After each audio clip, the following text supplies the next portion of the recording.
You will get those MLM. Oh, don't have. Oh yeah, I had one before. So it's like.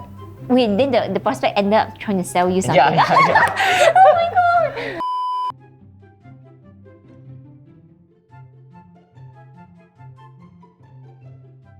Hi everyone, welcome to another episode of Boost Talk.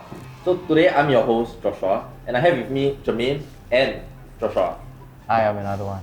Over the past few weeks, we have been asking our viewers any questions that they want to have for us to answer.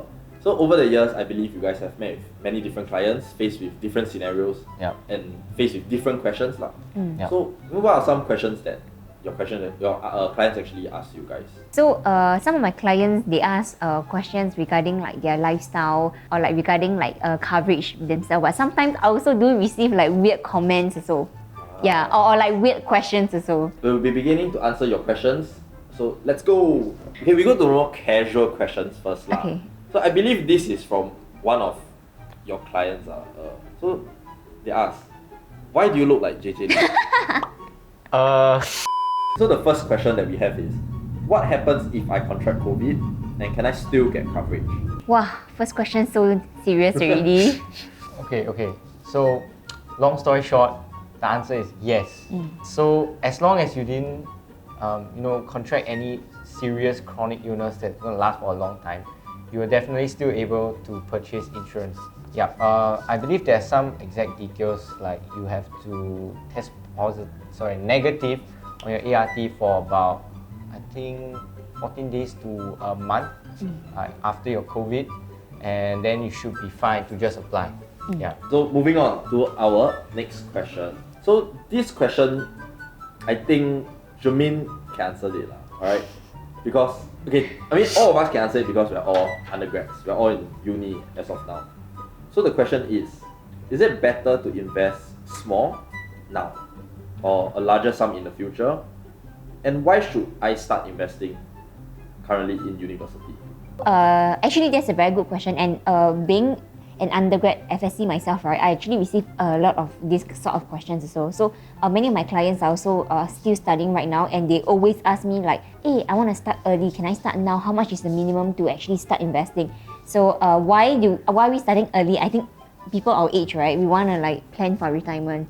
So definitely want to work hard, but also we want to plan for retirement. And also I think more importantly is also to beat inflation also. So if you were to ask me, I will always advise my client to actually, if they can afford it, right, just start small and earlier.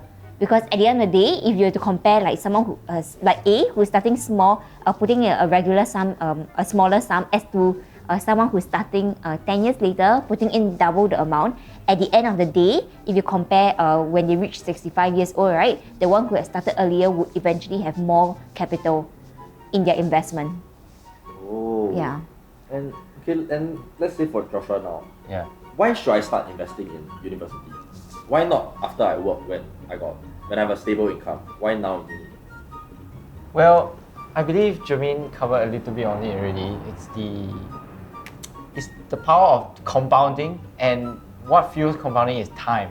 So if we draw the timeline, right, I would say a uni student has about 5 to 6 years of time, more so than someone who's already working. So in these 6 years, like if you do like maybe just simple investment, you get maybe about 5% a year. That is quite a bit of money already lah. And yeah, so it's definitely better to start now. For you, Jermaine and Joshua, you also do your own investments, right? Yeah. Yeah. You go ahead first. Sure. Yeah, so I do invest my money into stocks and shares. Yeah, in the hopes that they will do very well in a time frame, and then maybe I don't have to work anymore. Yeah, but some people ask me like, how do you even get started, or what like inspired you to do so? I think it's really a lot to do with like, sometimes you watch those motivational YouTube videos, but mainly it's like you hear the stories from your friends like, oh, some of them are like Bitcoin millionaires, and then you do a little bit more research on yourself, and then you start to realize that, wow, inflation, 3-4% a year. I believe in the US is now it's like what, 7? yeah, if you really don't hit this number, right, then you're basically bleeding. You're losing money every year. So yeah, so that's why I started early. For you, Benjamin? For myself, I also do have a few different kinds of investments. So I do my own investment also. My largest sum of my money actually goes into like plans, like investment plans, because at the end of the day, what I feel is like yes, I want to beat inflation also, and obviously I want to retire earlier. We're all aiming towards that. But more importantly, also I do hope that there's a peace of mind where like I know for sure like professionals are actually helping me my funds. So even though I can do it by myself, but if really one day the market goes like shit and my money really gets affected, right? At least I still have something to fall back on also. So for me lah, personally, I also do my own investment, but I'm not so guai to go and do stocks and shares. I'm more of a degenerate that does crypto and NFT. NFTs. So it's very volatile, and I might lose money, might earn some money, and you know now all the bot ape all these things, instant millionaire, someone that gets it lah. So Yeah, heard of it. I wouldn't suggest anyone to actually go and step into this crypto world if you do not have the Spare fund. cash also lah. You must be able to afford to lose. Yeah. The money, Yeah. it can be gone in a single day lah. So, and you need to monitor this 24 hours, 24/7 basically, because it's not like stocks, whereby the market opens at certain timing and closes at certain timing. Yeah, so for me, I'm also a undergrad, so I don't really have time to monitor this 24/7. So that's why I also have, like Jermaine, I also have certain plans for myself that have professionals that are helping me to do my investments lah. Yeah, but this crypto thingy is a side hustle. Wait, then can I ask a question? Yeah, sure. Okay, so you know how a lot of my clients ask me this, you know, how do I start? Where do I get the money from? Especially if I'm trying to support myself. I'm asking because if you all know about the tuition fee hack thing. Tuition? What No? is that? Tuition fee hack. Yeah, Never No. heard before eh? you heard before? Where? Maybe I know, but you have to explain. Okay. So basically, right, I don't know if some of the schools have this like tuition fee system where they allow you to take a loan, and then when you pay back a loan in 4 years, it's interest free. Okay. So it's like 90% subsidy. So you just basically take all that money that you have now, then you can put in your investments, and then you wait 4 years, then you just pay back the initial sum, you keep the returns. Oh, okay, I see. But what if you lose that money? I mean, Then- then don't be Right. stupid. Yeah, so I mean, it's a risk that you're gonna take lah. Yeah. I have some friends that actually they don't take a loan from the school, but their parents actually gave them money to go and Right. pay the school fees lah by right. Right. But he didn't pay the school fees. He used it to go and invest into crypto lah. So now he's actually a millionaire, and he's very young only. Yeah, I think it's like Wait, then is he still in school or he stopped schooling? he's still in school, he's still in school. Right. But he can In quit. school kids. He can drop out anytime lah. So Right. because he's really rich enough to retire already at this point of time. Oh, So I see. but everyone should just stay in school and study first, and then once you have the money, then go and invest into whatever financial instruments that you want to use lah. Yeah, I think at the end of the day, like I think we all want to invest, and we're all very interested. Like when you see like your friends posting some stories on maybe Instagram or Facebook, but before you jump into something that you really want to invest, right? I think it's very important for you to get the knowledge first. So don't just jump into it just because like your friends are doing it.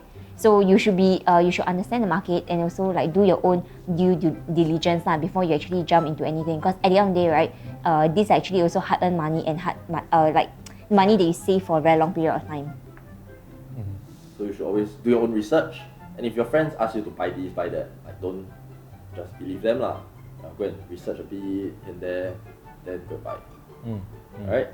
So I actually have one question that my clients always ask me very frequently. Okay, no. So there's this assumption that they have that they feel like hitting MDRT means that we actually make our first million. Yeah. So what's the answer? Yes or no? It's a no lah. No. Yeah. I mean, Yeah, so it's a no. Singapore got too many Yeah. right?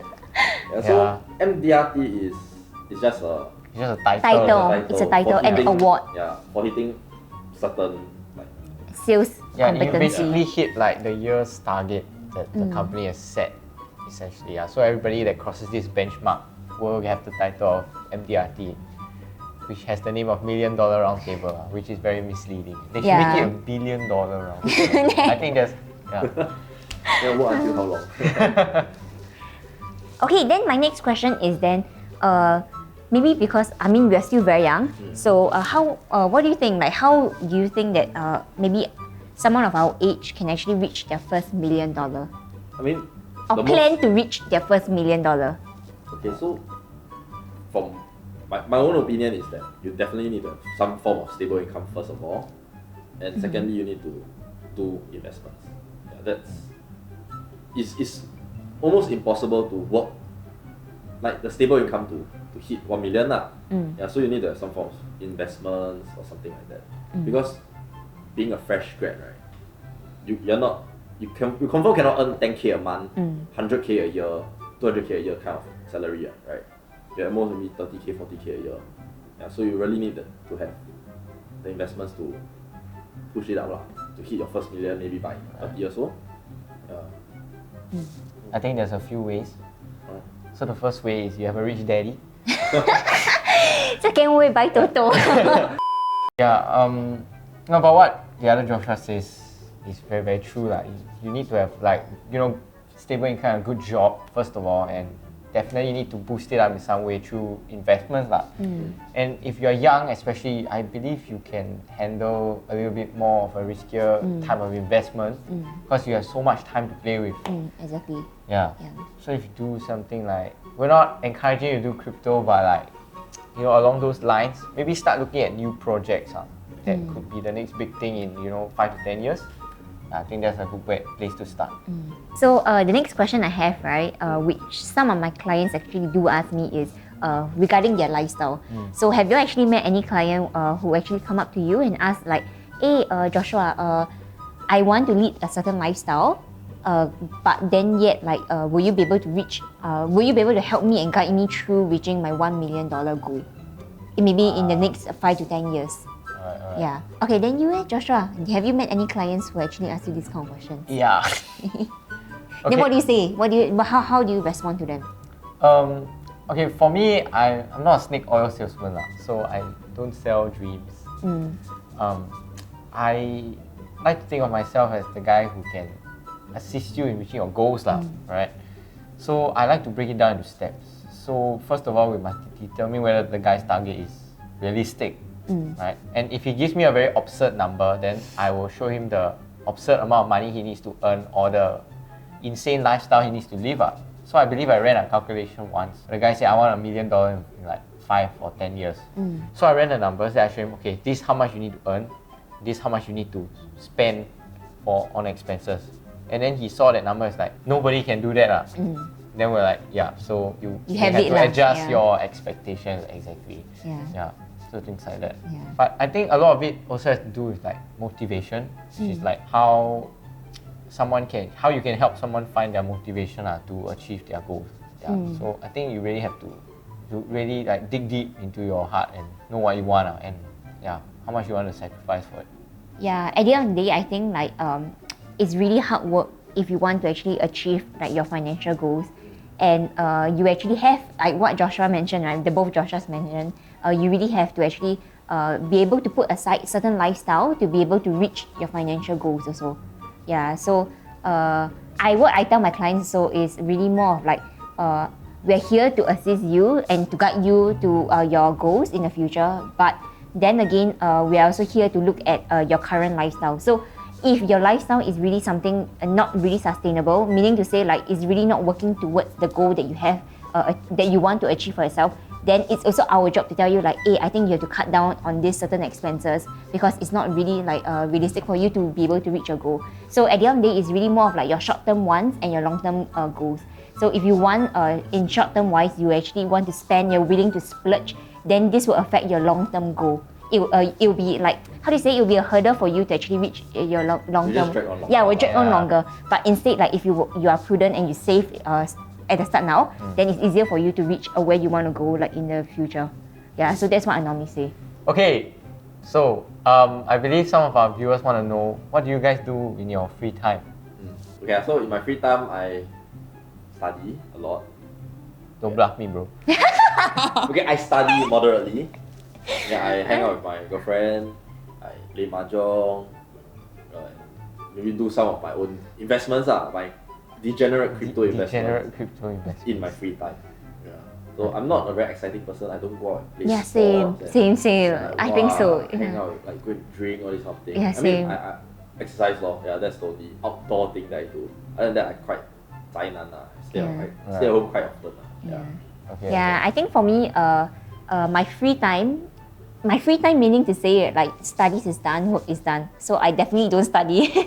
But instead, like I think like I just like to be around like friends and family lah. So okay, one of my hobby that you might not know, right, is I actually enjoy sewing. Yeah, so I really enjoy spending time. Like, I can sit down in the whole Like the entire day. knitting kind? I can just do sewing for like hours and hours and hours. Yeah, but Okay. besides that, if I do have friends like coming together, right, then I think that we all enjoy mahjong. If you know how to play mahjong, I think you know what I'm talking about also. So I Okay. think like we find enjoyment through mahjong also. Yeah, but Right. I don't do like fun stuff also like okay, I'm an adventurous girl, I would say, but I don't do like on a daily basis like I go hiking, I do outdoor stuff also. Yeah, I do. Okay. Yeah, for yourself, eh? So wait.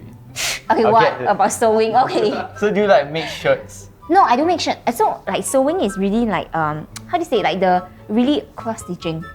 So I make Oh, like okay, canvas like the- pictures. okay, Like Yeah. one template one, and like they Yeah. follow like Right. the color, like Yeah. paint, like coloring lah, coloring Ah, book yeah, lah. yeah. but Hey, different, huh? stitching. Okay. Yeah. But yeah. For yourself? Okay, I'm quite an adventurous guy. No, recently I picked up competitive sailing. Yeah, so it's literally a boat, and there's a team of people, and you sail this boat with a giant sail, and there's no engine, so you just go out to sea and you just go. Oh, it's a team of people. I thought it's I solo. thought solo. Yeah, I thought it was solo also. Yeah, like there are different types lah. So like I joined the one with a more team sport. The boat is bigger lah, so you cannot do it alone. Yeah. You must like run across here. Yeah. I think I got watch before. So like on a weekly basis, how many hours do you put aside just for sailing? Weekly basis basically I think one whole day. Wow. Yeah, just one whole day. Yeah, that's Yeah. like me sewing. Right, okay, I get it. Yeah. Besides that, what are the things you do in your own free time? Maybe at home. Yeah. I mean, I guess we all, occasional Netflix. Oh yeah. Don't- Yeah, watch show. Yeah, to chill. Yeah, play games once in a while. I should meet up with my friends more often, but COVID, what are you going to do? Yeah, lor. Okay, so for our next question is, what does Bedrock stand for, or what does it mean to you? Okay, so what Bedrock means to me is that setting out the proper and right foundation. So in terms of maybe like financial planning, to make sure that like our clients have the right foundation also, and then as they actually also like grow in their different life stages, right? Then we will be here to actually guide them throughout their different life stages also. So Bedrock also, like in the sense of the company Bedrock Consultancy, what it really means to me is that like we are actually a family. So even though we have our own clients to service, but also we are here to help one another when we need help also. Yeah. For yourself? Alright. When you first hear Bedrock. Yeah, when you first heard like maybe Bedrock, or what does Bedrock means to you? When I first heard about Bedrock, first thing that came to my mind was Minecraft, right? The last block. Yeah, but then like the deeper meaning behind it, it stops you from dropping out of the world. So Very deep, very deep. it's the same thing. Bedrock is just like it's the absolute foundation of which everything is built on. So yeah, I think if we apply the concepts, like your financial planning, if you do a proper planning, you will never feel like you're gonna drop out of the world. You just never feel like you are at a point in your life where you don't know what you should be doing. You're always aiming for something. Yeah, it's the whole thing that's like keeping everything together. Secure. Yeah, Like yeah, correct, I correct. agree. So that's what Bedrock actually stand for and what we actually do. Yeah, so if you're interested in what we actually do more in depth, you can actually reach out to any of us. Okay, so for our last question, which is a bonus question that actually a lot of people are interested in finding out. Okay, so what is the weirdest encounter that you guys had with a prospect or like a client?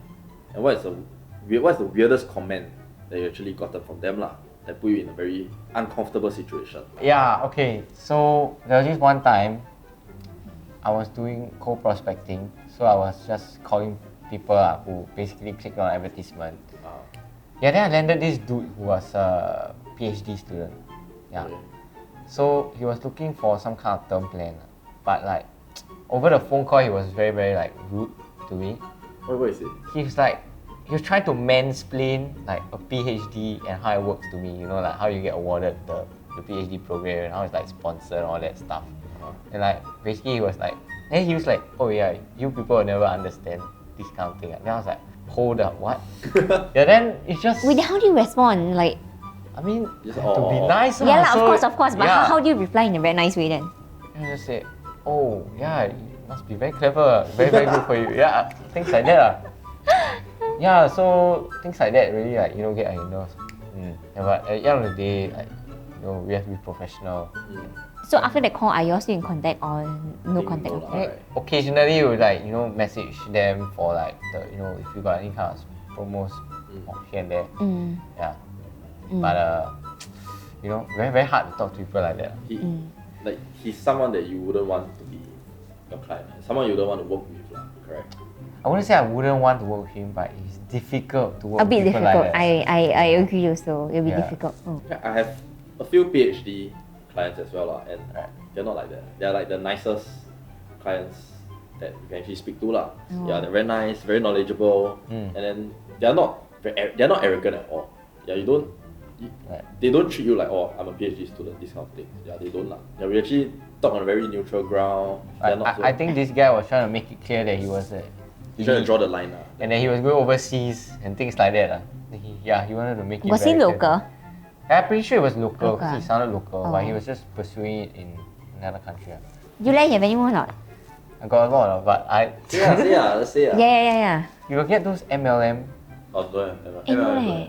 Oh yeah, I had one before. So it's like, Wait, then the prospect ended up trying to sell you something. yeah. Oh my god! Yeah, so they were trying to sell me like pills or something. Like, The right way or something like that, right? Is it I like couldn't remember exactly what it was, but it's just one of those, you know, those bogus diet pill things. I'm like, I'm so skinny. Yeah, you're so skinny, diet what? Yeah, so they were packaging it as a super drug, like it has vitamins inside, help you lose weight, do this, do that, but snake oil, yeah.